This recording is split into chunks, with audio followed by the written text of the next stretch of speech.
Hey my YouTube family, welcome back to another video from Vasquez the Dendrophile. আজকে আমি আপনাদের সাথে এক ধরনের গোলাপের পরিচয় করিয়ে দেব। এই গোলাপ আমাদের সেই সকলের পরিচিত গোলাপ নয়, আলাদা ধরনের গোলাপ, মরু গোলাপ বা অ্যাডেনিয়াম। আমরা অনেকেই সময়ের অভাবে গাছ করতে পারি না, কারণ গাছে রেগুলার টাইমলি জল দেওয়া বা ফিডিং করানো আমাদের সকলের পক্ষে সম্ভব হয় না। তাই যাদের এই সমস্যা রয়েছে সেই সমস্যা থেকে দূরে রাখার জন্য এবং গাছ সমস্যাকে দূরে সরিয়ে গাছ করার জন্য আপনাদের জন্য একটি অতি সহজে করা গাছ হচ্ছে অ্যাডেনিয়াম। শুধু একবার ভালো করে বসিয়ে দিয়ে জল দেওয়ার তো কোনো প্রশ্নই ওঠে না, কারণ মরু গোলাপ মানেই অর্থাৎ জল যেখানে প্রায় নেই বললেই চলে।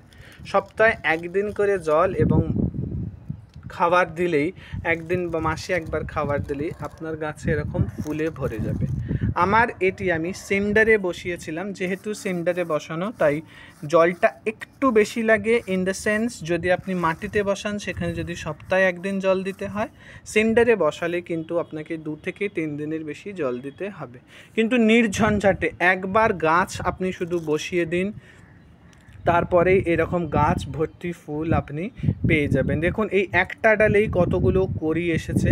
আমি মিডিয়াটি প্রথমে আপনাদের বলে দিই। মিডিয়া তৈরি করার সময় আমি এই সিন্ডারের সাথে মিশিয়েছিলাম সিঙ্গেল সুপার ফসফেট, হাড় গুঁড়ো, নিমখোল, শিংকুচি। আমি যেহেতু পদ্ম করি, আমার কাছে সিভিডের দানা ছিল, তাই কয়েকটা মিশিয়ে গাছটাকে আমি বসিয়ে দিয়েছি। কডেক্স ভালো হওয়ার জন্য যেটা করবেন, কডেক্সের নিচে যেখানে গাছটি বসাচ্ছেন, ধরুন এই এত বড় টবটাতে তো আর আপনি এখানেই গাছটা বসাচ্ছেন না, এই অবধি সিন্ডার ভরে দেওয়ার পরে এখানে একটা ইটের টুকরো দিয়ে তারপরে কডেক্সটাকে বসাবেন।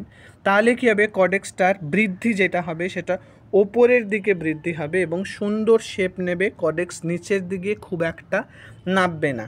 এইভাবে গাছ বসিয়ে দেওয়ার পর যখন দেখবেন গাছের বৃদ্ধি নেওয়া শুরু হয়েছে, তখন থেকে আপনি 2 থেকে 4টে দানা ডিএপি দিয়ে দেবেন। ডিএপি কিন্তু অ্যাডেনিয়াম গাছের পরম খাবার।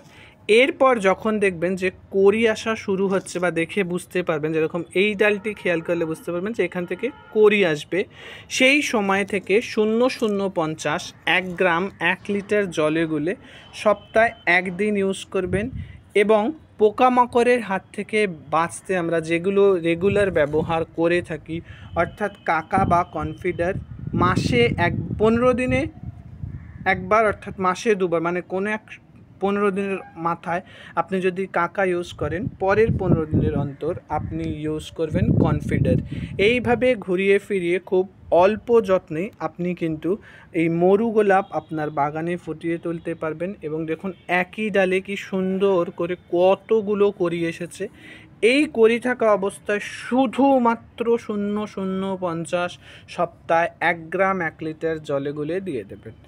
আশা করি আপনাদের এই সময়ের অভাবে বাগান করার যেই কনসেপ্টটা সেটা আর থাকবে না, এবং আপনারাও এগিয়ে এসে মরু গোলাপ করবেন। প্রচুর রঙের, প্রচুর ধরনের এই ফুল পাওয়া যায়, রোজি অ্যাডেনিয়াম থেকে শুরু করে সিঙ্গেল পেটাল, সব নির্দ্বিধায় আপনি করতে পারেন।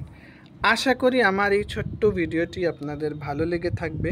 ভিডিওটি ভালো লেগে থাকলে অবশ্যই লাইক, কমেন্ট, শেয়ার এবং সাবস্ক্রাইবের মাধ্যমে আমার আগামীর পথকে সুগম করবেন, এই কামনাই রাখি।